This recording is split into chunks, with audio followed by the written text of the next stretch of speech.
Good morning and welcome to our online webinar on resilience through mindfulness. And this is part 4 on connection. My name is Sarah Haffenden and I'm the Marketing Communications Manager at UKZN Extended Learning, known as UEL. In case you are unfamiliar with UEL, we are the continuing education unit of the University of KwaZulu-Natal, and we offer all the short courses on behalf of the university. So we're offering the webinars in full support and compliance with the directive of a national lockdown, which was issued to address the COVID-19 pandemic. We have embraced the changes and have launched a number of projects aimed at providing free access to learning materials during this lockdown period. So one of these projects is our online learning webinars, and this webinar forms part of a 4-part Resilience Through Mindfulness series. And in case you missed the first 3, they are available on our website. So our webinars will continue throughout June on Tuesdays and Thursdays, and then from July will be offered once a week on Tuesdays. So please see our final slide at the end of the webinar for further details on upcoming webinars, or you can visit our website, www.ukznextendedlearning.com. So please note that due to the nature of this webinar, we will not be able to address raised hands and questions throughout the presentation. So please post all comments and questions in the Q&A box, and these will be addressed at the end of the webinar. We will also allow for live questions at the end, so just raise your hand if you have a question and that you would like to ask live. So I'd now like to introduce you to our guest speakers for today, Julie Elliott and Liz Witherspoon. So Julie and Liz have been involved in personal development for the past 15 years. They are life coaches, mindfulness teachers, and they facilitate on various programs for UEL, specializing in personal mastery, emotional intelligence, and mindfulness for leaders. They have a postgraduate certificate from Stellenbosch University in mindfulness-based interventions and have been running the 8-week mindfulness-based stress reduction program since 2016. They have also been coaching leaders, managers, and emerging managers on UEL's Senior Leadership Development Program, Management Development Program, and Emerging Managers programs for the past 6 years. So welcome to Julie and Liz, and over to you guys. Thank you, Sarah, and thanks to UKZN Extended Learning once again for giving Liz and I this opportunity to offer support and encouragement in these times. So welcome everyone, and thank you so much for joining us today. So before we begin, let's just take a moment to ensure that we're fully present, both physically, so our bodies are here, but often our minds are not. So this is just a short grounding exercise that you can use anytime that your mind feels distracted and you just want to be focused and engaged in what you're doing. So if you can, just relaxing into the chair, feeling your feet flat on the floor, or if you're sitting down, just your body resting on the ground, and closing your eyes or lowering your gaze, whatever feels right for you in this moment. And taking a full breath in and a slow, long breath out.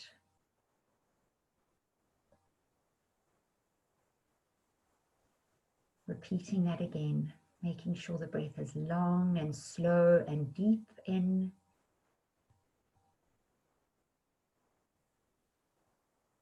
And slow and long as you breathe out. Letting go of everything but this moment. Allow yourself to leave behind your to-do list for today, just for this moment, and all the thoughts of the morning that has passed. Letting go of any thoughts or plans for the rest of today. Simply follow your breath as it comes in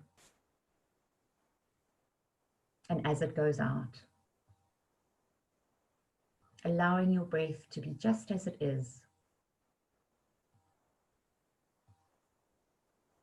Just this breath in and just this breath out.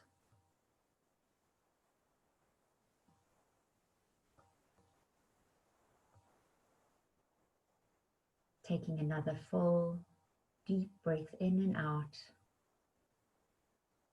And when you're ready, you can open your eyes or lift your gaze.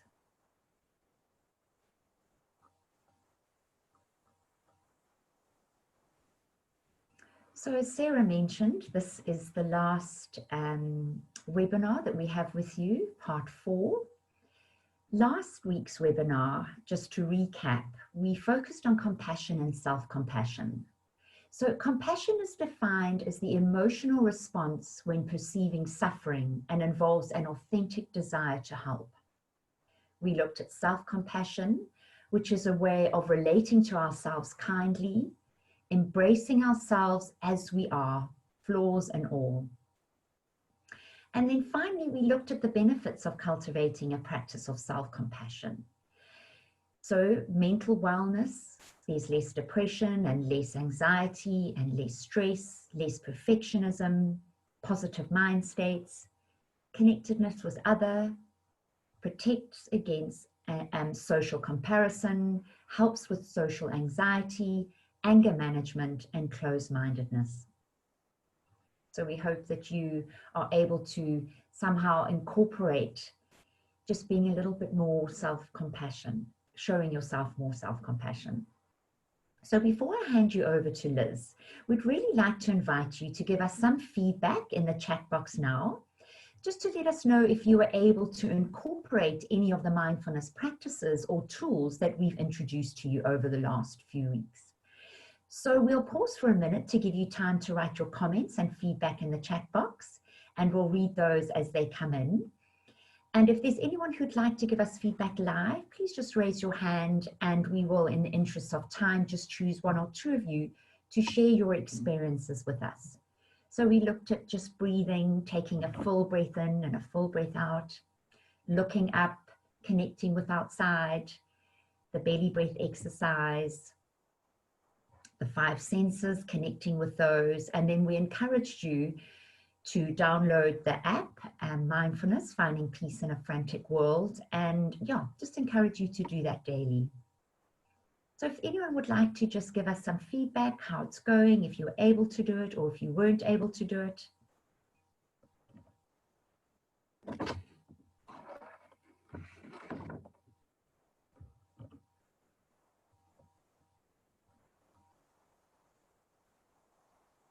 Okay. Well, no feedback at this stage. Maybe if you've got any questions on that for the end, you can keep those and we can chat about them then. So I'm now going to hand you over to Liz. She'll be talking to you about connection today and exploring 4 core components of resilience through connecting with yourself and with others. Oh, here we go. Just before I hand you over, I do have, we do have a response here from Helen. I did it for 2 days, the placing the hand on the heart. I'm afraid I allowed myself to get swallowed up by the busyness of the week. Well, well done for remembering to do that, Helen, and hopefully it helped. We, you know, when we do form more habits, new habits, we do tend to forget about them and the busyness does seem to take over, and it helped a lot. Great, Helen. Thank you for that feedback. Super. I'll hand you over to Liz.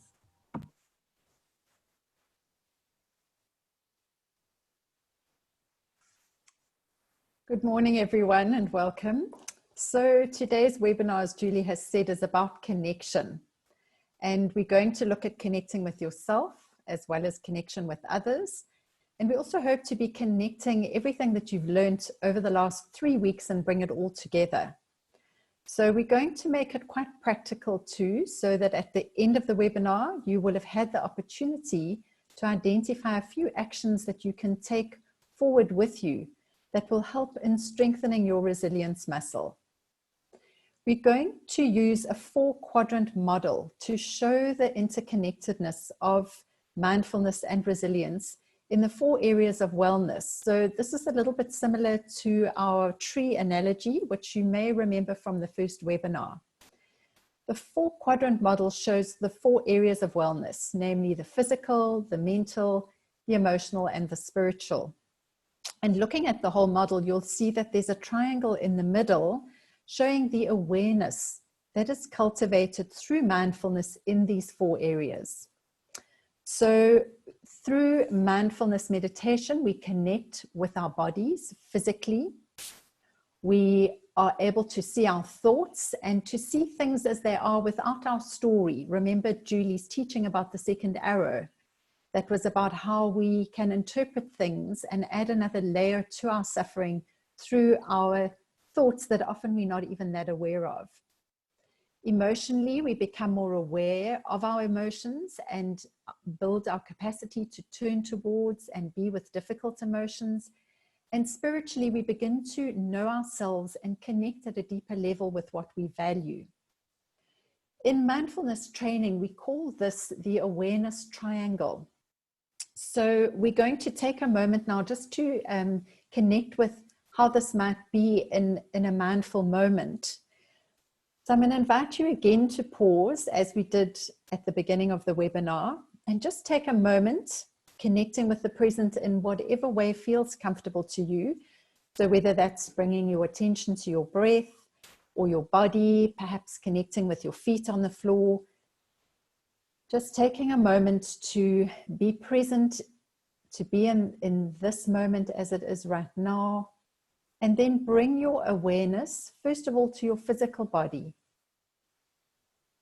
Just noticing, how is your body feeling right now?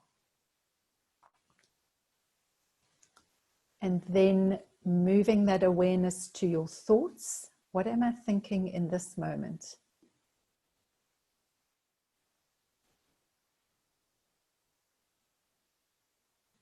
And then finally, how am I feeling? So what emotions are here right now?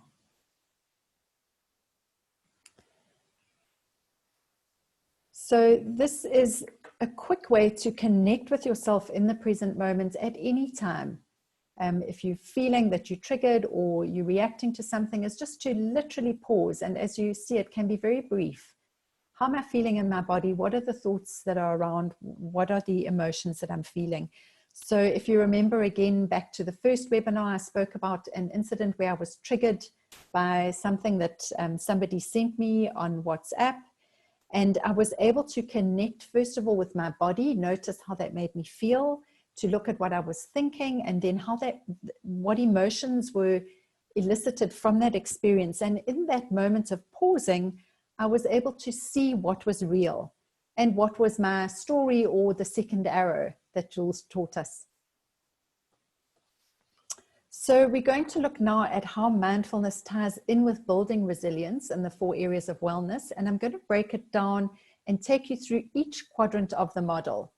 We're going to look at what each area entails, as well as tips or possible strategies and new habits that you can introduce. So ways that you can work on each area to increase your resilience and wellness.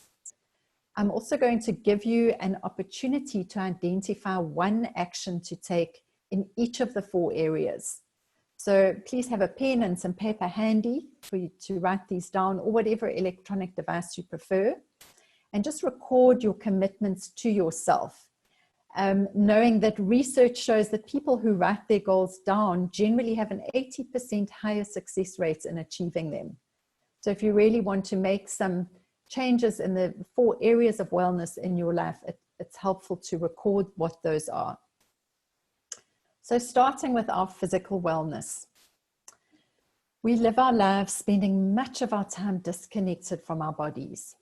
How often has your body given you a message that you're tired or hungry or in pain, and you've ignored it, taking a headache tablet or drinking another cup of coffee to keep going?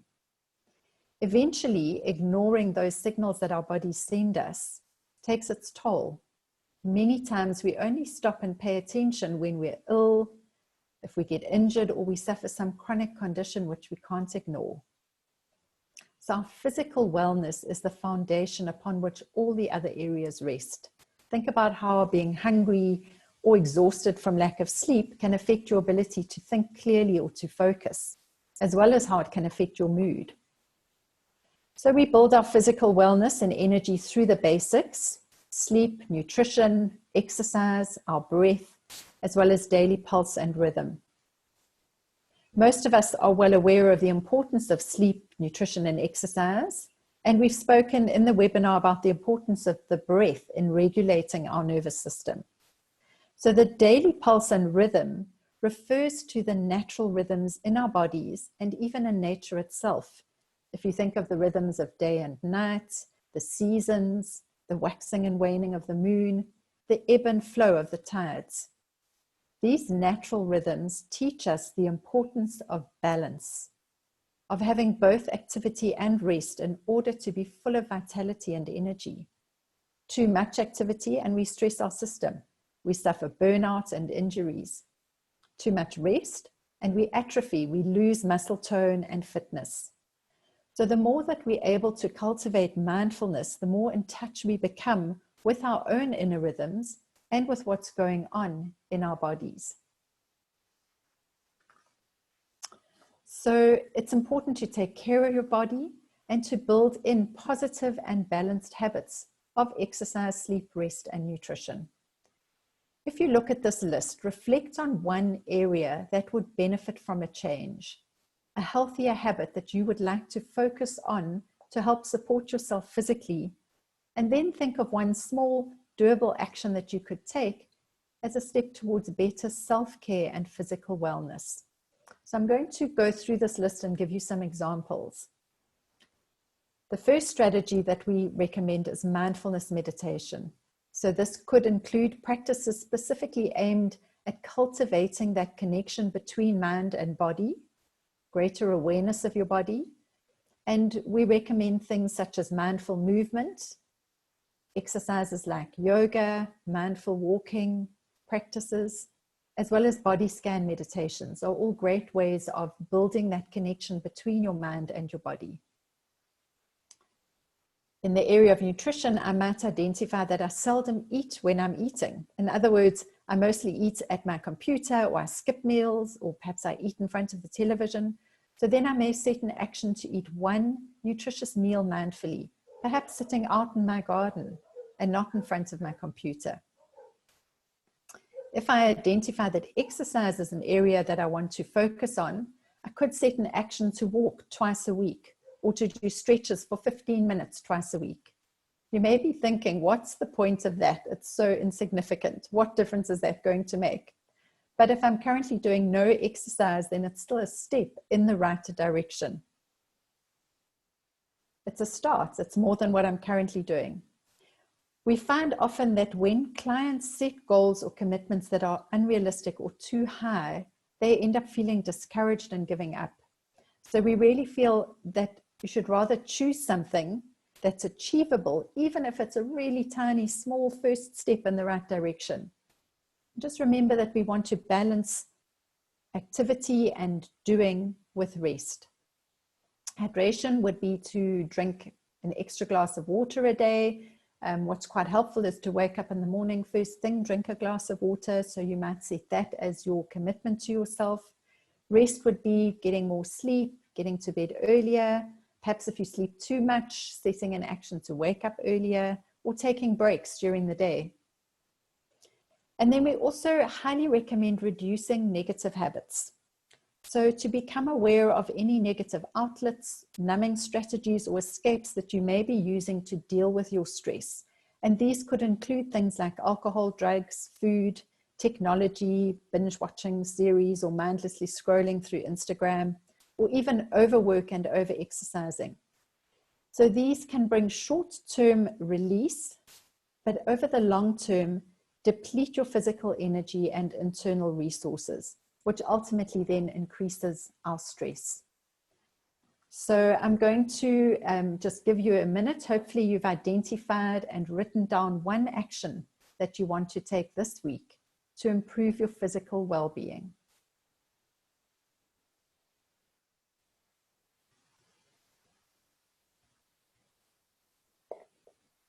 So mental wellness. This refers to our capacity to focus and to concentrate, to think creatively, and to be innovative and flexible. We are able to see the bigger picture as well as pay attention to the details. It also refers to our ability to be aware of our internal world and aware of what's happening externally.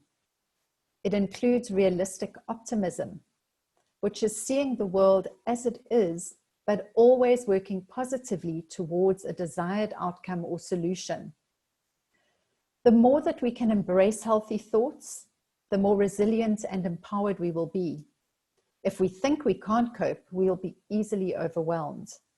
Remember again what Julie taught us about the second arrow and how our thoughts can increase the suffering that we experience. It's vital to be aware of our thoughts and to notice when we're being pulled into a story or allowing our mental state to create additional stress. When we're able to be flexible and adaptable and to accept change, we tend to be more hopeful, optimistic, and grateful. The attitudes of mindfulness, the roots of resilience, are very helpful here.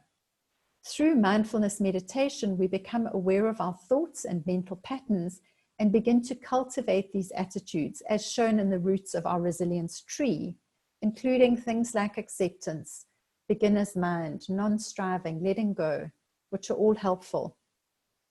Impermanence, change, is part of life. Our world currently is changing rapidly and dramatically. So by accepting what we can't change or control, we actually free up energy to focus on what we do have control over and the changes that we can make. Mindfulness meditation is a way to become aware of our thinking, as we've said a few times. And it causes changes in the brain, as Julie's also explained to us in the last 2 webinars. There's even research which shows that mindfulness switches on the part of the brain that is linked to resilience, creativity, innovation, and what we call the approach mode of the brain, where we're more likely to see opportunities and to take positive action. So here are some practical ways to improve our mental wellness. Again, to meditate daily.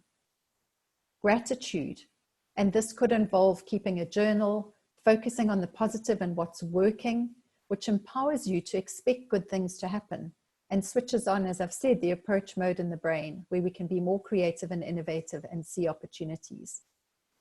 Creativity is another wonderful strategy to introduce.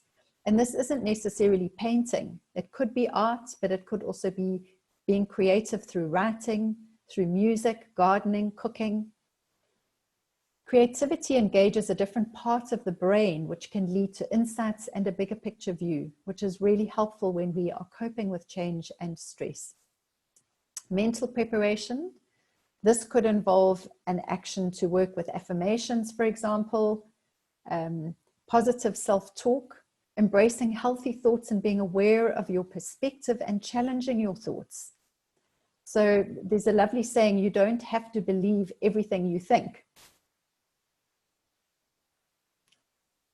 Another strategy could be to use visualizations. And this would involve visualizing what you want rather than worrying about what you fear. There are many guided visualizations that you can access on the internet. So if you just Google it, could mean setting an action to write down what your personal vision is for your life. Perhaps writing down specific goals and what you want to achieve. Using art techniques again, collages, vision boards, dream boards. These are all actions that you can take to increase your mental energy. And then lastly, reflection. So what's really helpful is to remember times in the past where you've overcome difficulties. Draw on positive memories to remind yourself of your capacity to cope and the resilience that you already have inside you. Learn from the past as a guide to how you can respond effectively to current challenges. You could journal or write down who or what was helpful in previous times of distress. So I'm going to again give you a bit of time to look at the list and choose just one action, something that's doable, that you can take to work on your mental wellness, even if it's simply to continue with the daily mindfulness app, or perhaps to reconnect with a creative activity that you used to enjoy.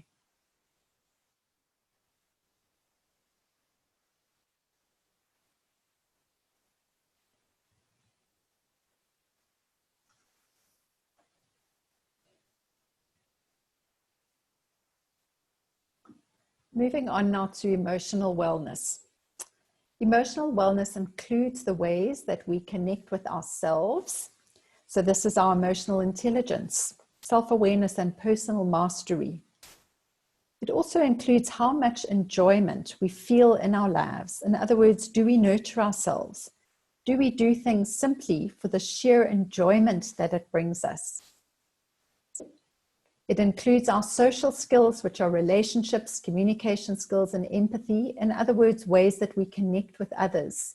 So emotional wellness involves connection with ourselves and connection with others. A sense of belonging, to feel part of the herd or the tribe, part of a team or our family, is a basic human need that's related to primitive survival instincts. So building healthy relationships is a key aspect of emotional wellness. When we're able to access positive emotions of connection, enjoyment, challenge, adventure, and opportunity, we increase the feel-good hormones in our bodies. We touched on the effects of compassion and acts of kindness on oxytocin last week. So oxytocin is a hormone that is related to connection. Other ways that oxytocin is increased is through creativity, through laughter, exercise, encouraging others, and being grateful. When we focus on what we're grateful for, studies have shown that this increases the oxytocin in the body and helps us in stressful situations through promoting feelings of calm and happiness. When we approach challenges with dread, fear, anxiety, or anger, we switch on the stress response in the body, as we learned in the webinar on stress. So we're not suggesting that we should suppress negative emotions, but the more that we're able to recognize what we're feeling and find healthy ways to accept our feelings and to process them, the better off we'll be. Through mindfulness, we create self-awareness and increase our emotional intelligence, which in turn increases our capacity to manage our emotions more skillfully. So ways that we can work on our emotional wellness include, again, mindfulness meditation. So you'll notice that we suggest this for each of the areas of wellness. And how mindfulness helps our emotional energy and wellness in the area of emotions is that when we practice noticing our feelings without judgment, bringing self-compassion towards ourselves and difficult emotions that we may be experiencing, this helps us to work with those emotions. So a strategy in this area could be to simply practice noticing your feelings without judging them. You could also use the loving kindness mindfulness practice that we did last week. Set an action to do that for yourself once a day or once a week. A second strategy is to prioritize relationships. So for example, you could connect with your loved ones, perhaps playing games with your kids if they're at home, making an effort to spend one evening a week eating dinner at the table with your family or your partner, setting an action to contact a friend a week and have a catch-up Zoom with them. Another strategy could be to work on communication skills.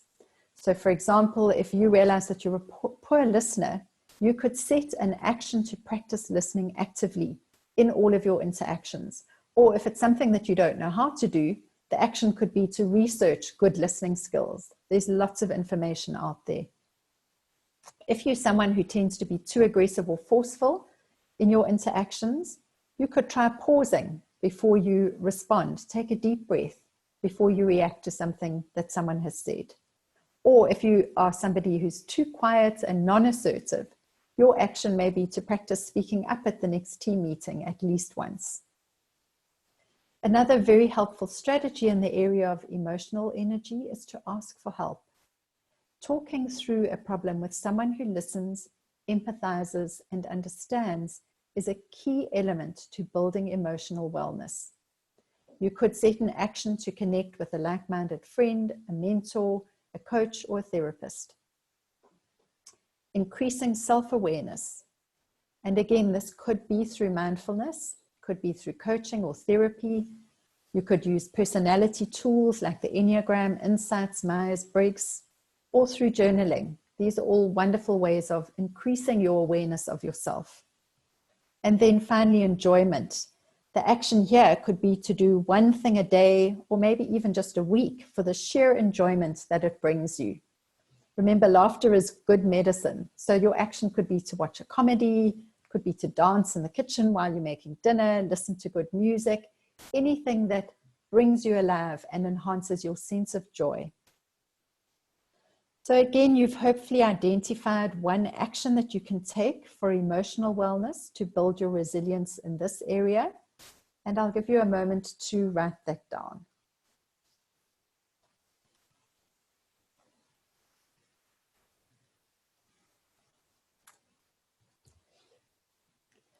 Our spiritual wellness refers to the motivation that we have in life. This is our connection to our values and to a purpose beyond our own self-interest. One of the ways that we grow our spiritual wellness is through knowing what we value and what gives our lives meaning and purpose in order for us to live more authentically.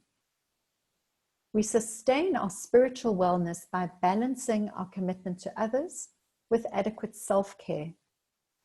In the book, The Power of Full Engagement, the authors explain that the capacity to live by our deepest values depends on regularly renewing our spirit, seeking ways to rest and rejuvenate, and to reconnect with the values that we find most inspiring and meaningful. This empowers us to live authentically and true to who we are. When we live out of alignment with our true nature, our energy is depleted. Spiritual wellness also refers to our passions, our integrity, and qualities such as honesty, courage, and persistence. So what are some of the strategies that we can commit to improve our resilience in the area of spiritual energy? Mindfulness is a way to connect with ourselves and what we value at a deep level. And this could include spiritual meditations, contemplation practices, and prayer. Secondly, being proactive. So this includes acknowledging and accepting our emotions during hard times. An action could be to ask yourself, what can I do about this particular situation? And if the challenge feels too big, break it down into small, manageable action steps. So an example could be, if I was retrenched from work, I may not be able to change those current circumstances or convince the company to rehire me, but I could spend an hour each day developing my top strengths and working on my CV. So taking initiative is a reminder that you can muster up motivation and purpose even during stressful periods in your life, and this in turn powers you. Thirdly, to be of service. This could be an action to help others, to volunteer for a cause, to comfort someone who is struggling. So connecting to something beyond ourselves and engaging in compassion and acts of kindness increases the feel-good centers in the brain, as we've learned, and this in turn energizes us and gives us a sense of meaning and purpose. It also improves our self-worth, our feelings of connection and gratitude, and especially when we see how others may be struggling, which in turn can make us more aware of what we actually have to be grateful for. Or it may be more relevant for you right now to practice self-care. So perhaps what you're needing to do is put in boundaries, maybe take half an hour a day for me time or for your spiritual practice.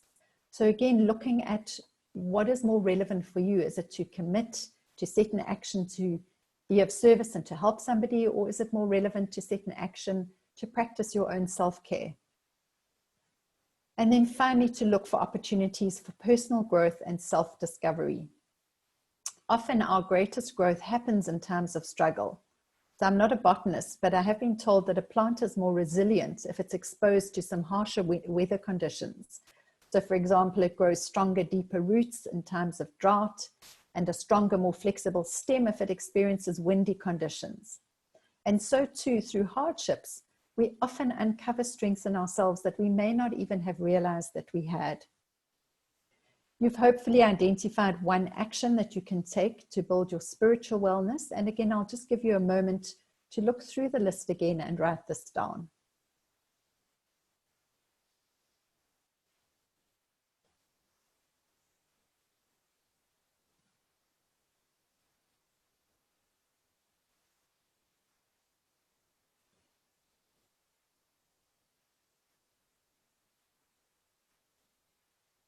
So remember too that all four of these areas, physical, emotional, mental, and spiritual, are interconnected and impact on each other.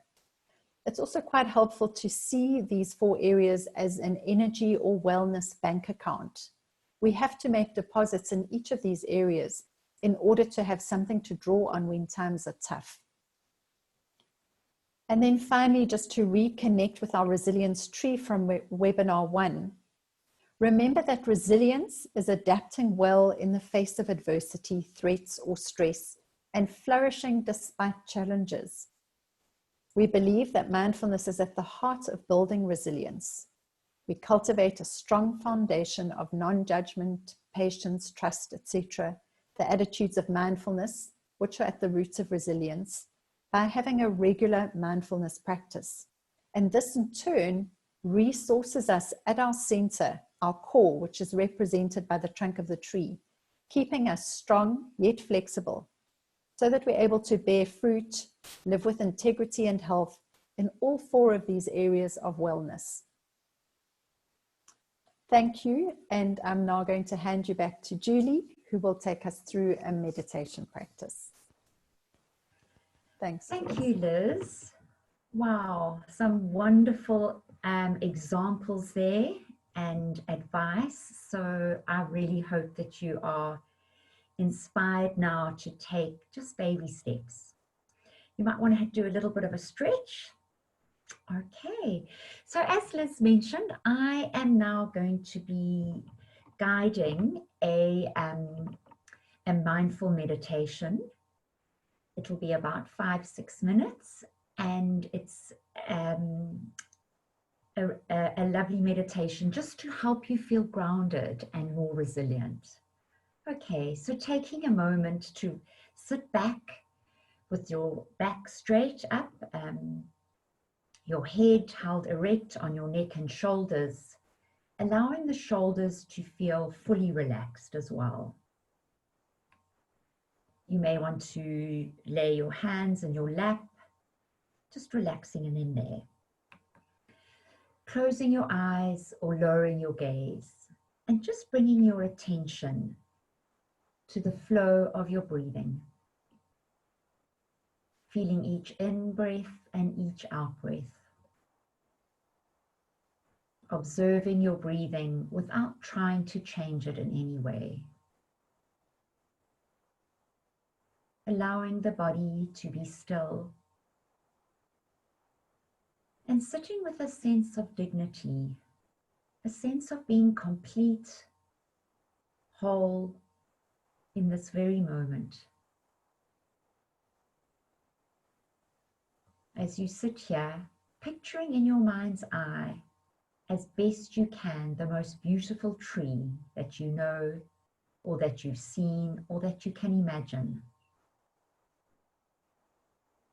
Just holding the image and the feeling of this tree in your mind's eye.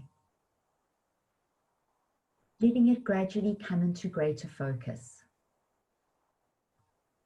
Observing its overall shape, its branches high in the sky, and the large base rooted in the earth.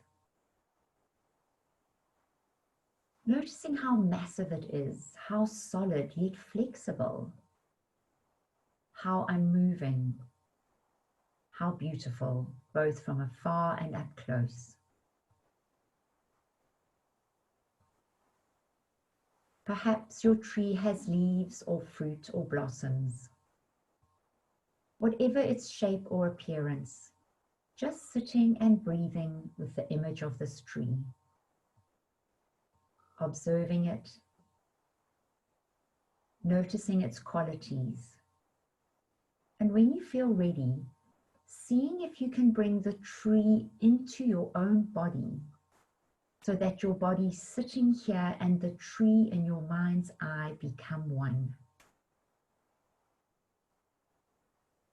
As you sit here, you share in the massiveness and the stillness of the tree. You become the tree rooted in the sitting position. Your head becomes the treetop, your arms the branches, supported by the rest of the body. And with each breath, as you continue sitting, becoming a little more a breathing tree, unwavering in your stillness. You are centered, rooted, an unmoving presence. Perhaps swaying a little from side to side, sensing into the flexibility of the tree. At times, the tree is visited by violent storms, buffeted by rain and winds of unthinkable magnitude. Through it all, the tree is able to stay grounded and rooted, no matter the weather. Sunshine, rain, huge storms and winds. A tree that is fully rooted stands firm. And in the same way as we sit in meditation, we can learn to experience the tree. We can embody the same wavering, flexible strength and rootedness in the face of everything that changes in our own lives, over seconds, over hours, over years. In our lives and in our meditation practice, we constantly experience the changing nature of mind and body and of the outer world. We have our own periods of light and darkness, our moments of color and our moments of drabness. Certainly, we experience storms of varying intensity and violence in the outer world and in our own minds and our own bodies. We endure periods of darkness and pain, as well as the moments of joy. Even our appearance changes constantly, experiencing a weather of its own.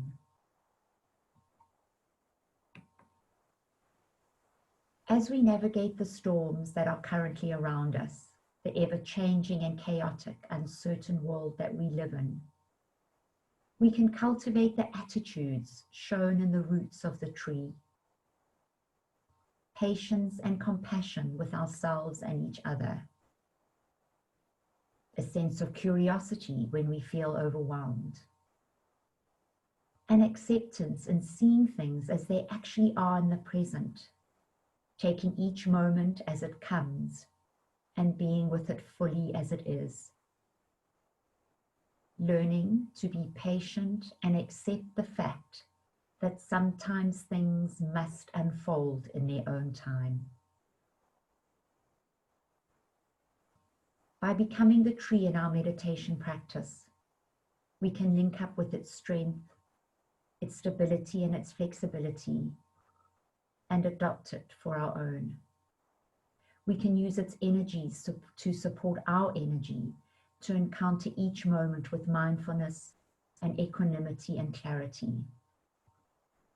It may help us to see that our thoughts and feelings, our preoccupations, our emotional storms and crises, even the things that happen to us, are very much like the weather around the tree.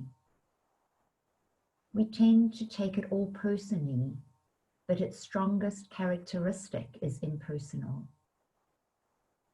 The weather of our own lives is not to be ignored or denied. It is to be encountered, honored, felt, known for what it is and held in awareness. And in holding it in this way, we come to know a deeper silence and stillness and wisdom. Trees have this to teach us and much more if we can come to listen.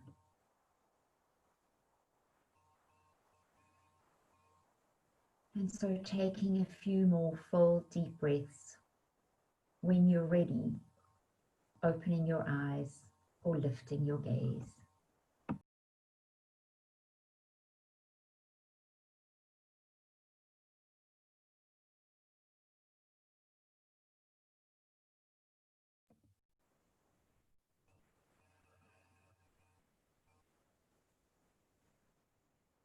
Okay.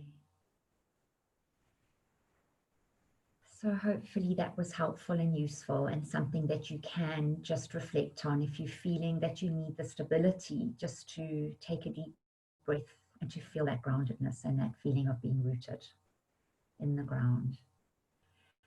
So Liz and I will be offering free 40-minute coaching sessions to the first 4 people that haven't yet had the opportunity.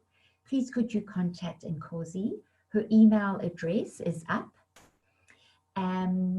So her email address, ntshangasen1, that is a number 1, and that's at ukzn.ac.za. We've really loved the coaching that Liz and I have done. It's been wonderful to have some kind of connection with everyone that's out there that we can't see, but we know are there. If you're feeling that you may have slipped into any form of depression, please seek professional help. The South African Depression and Anxiety Group are providing free telephonic counseling, information, referrals, and resources. They are open 7 days a week, 24 hours a day, and you can call them on 0800 21 22 23. Remembering, as Liz has mentioned, that part of being resilient is recognizing when you need help and having the courage to ask for it. A lot of people have been asking about the app. So just to remind you, the Mindfulness app, that is the picture that you'll be able to see on the App Store. So we just really encourage you to continue with the tools that you've learned over the last 4 weeks, and also to continue with the mindfulness. So it's the finding peace in a frantic world. And again, if you can do this on a daily basis, some of the meditations are 8 minutes, some go up to 15 minutes.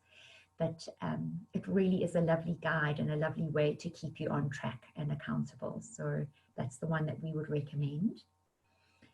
And for more information and to customize a similar course for your organization, please could you contact either Cindy or Vanusha on UEL.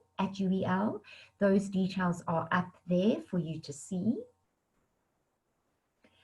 And before we go into the Q&A, Liz and I would like to thank you all for joining us over the last 4 weeks. It's been a rewarding journey for us, and we hope it's been the same for you too.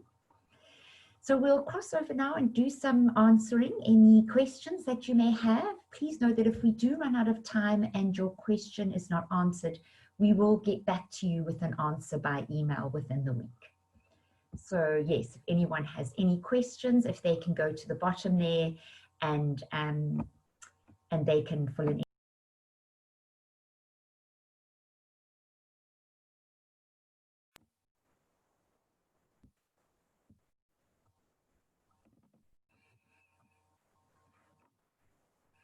So we do, here was some feedback actually that came up. So I'll just go through that.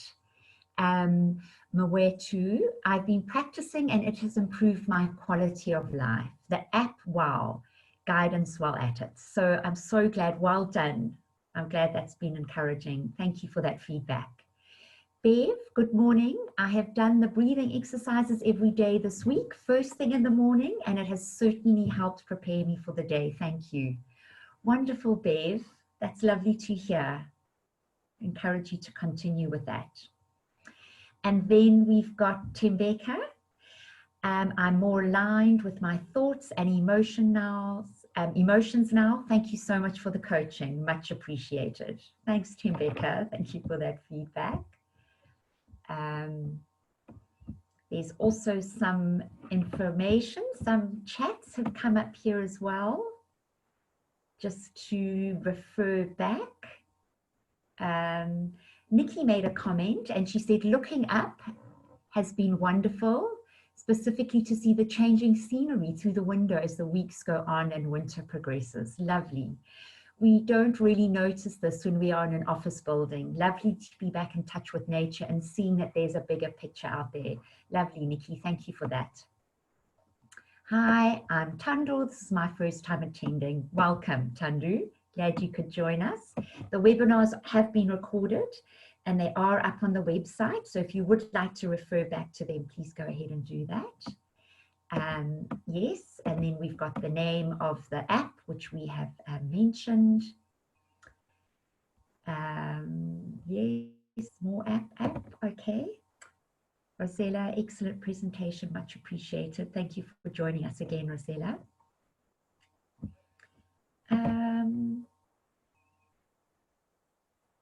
And then Camilla, well done, Julie and Liz. What do I do with a mindfulness certificate? I think you'll need to explain a little bit more about exactly that. Camilla, I don't know if I've really understood your question. Please also raise your hand if you would like to go live, and Sarah will facilitate that.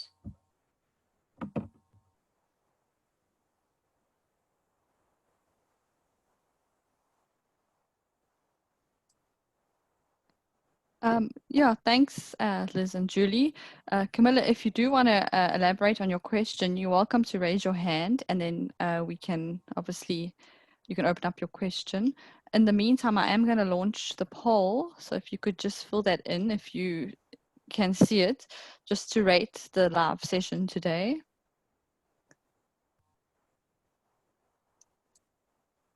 So I'll give everyone another minute. If anyone has any other questions, or if they want to raise their hand and ask a question live, you're welcome to do so now.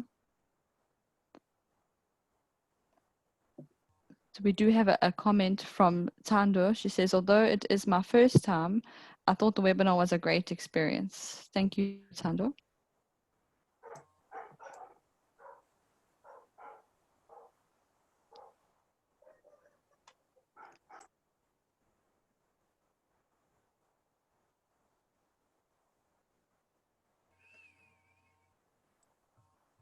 Okay, thanks. I see all the votes are coming through. I don't see any other questions in the meantime. But if you do have any additional questions that you think of, when we do send out the link to the video this afternoon, you can always give some feedback there or ask a question there, and we can forward it to Liz and Julie on your behalf. So I'll close off now. So we just have one more that's just come through. Thank you. This is from Nikki. Thank you so much, Liz, Julie, and Uriel, for this life-changing experience. It is so appreciated. Thank you, Nikki, for your feedback, and we truly are happy that you are benefiting from these webinars, because it is our aim, and I'm sure Liz and Julie are thrilled to get this feedback as well. Thank you. Okay, so thank you so much, Liz and Julie, for sharing today and on your entire series.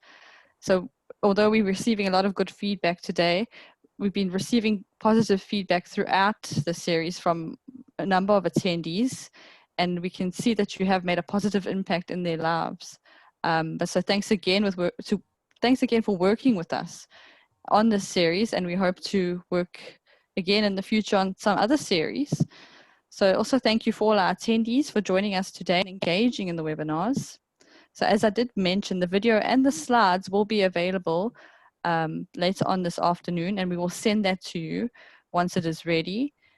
If we could just put on the upcoming webinars, you can have a look at what is in the pipeline. So do take a look at the upcoming webinars and do RSVP to secure your place. So next, on this Thursday, we have a new series that is being launched. It is There Be Dragons, Transitioning Through the Unknown. And this will be part 1, Leading Through Uncharted Waters. And then next week, due to the public holiday on Tuesday, we won't have a Tuesday webinar, but we will have part 2 of There Be Dragons on Thursday. And that topic is choosing empathy over power as a way of leading. So do RSVP for these. We also have a few online courses that we are offering for free during lockdown. So we are sharing our own courses as well as partnering with others in order to provide free access. So do visit our website, www.ukznextendedlearning.com, to see what we have on offer. I'll just have one more look. I see some comments are coming through. Bernie says, thank you for this informative webinar. And yeah, that's about it. So thank you so much, everyone. Hope you enjoyed the session. Stay safe, and we'll see you next time.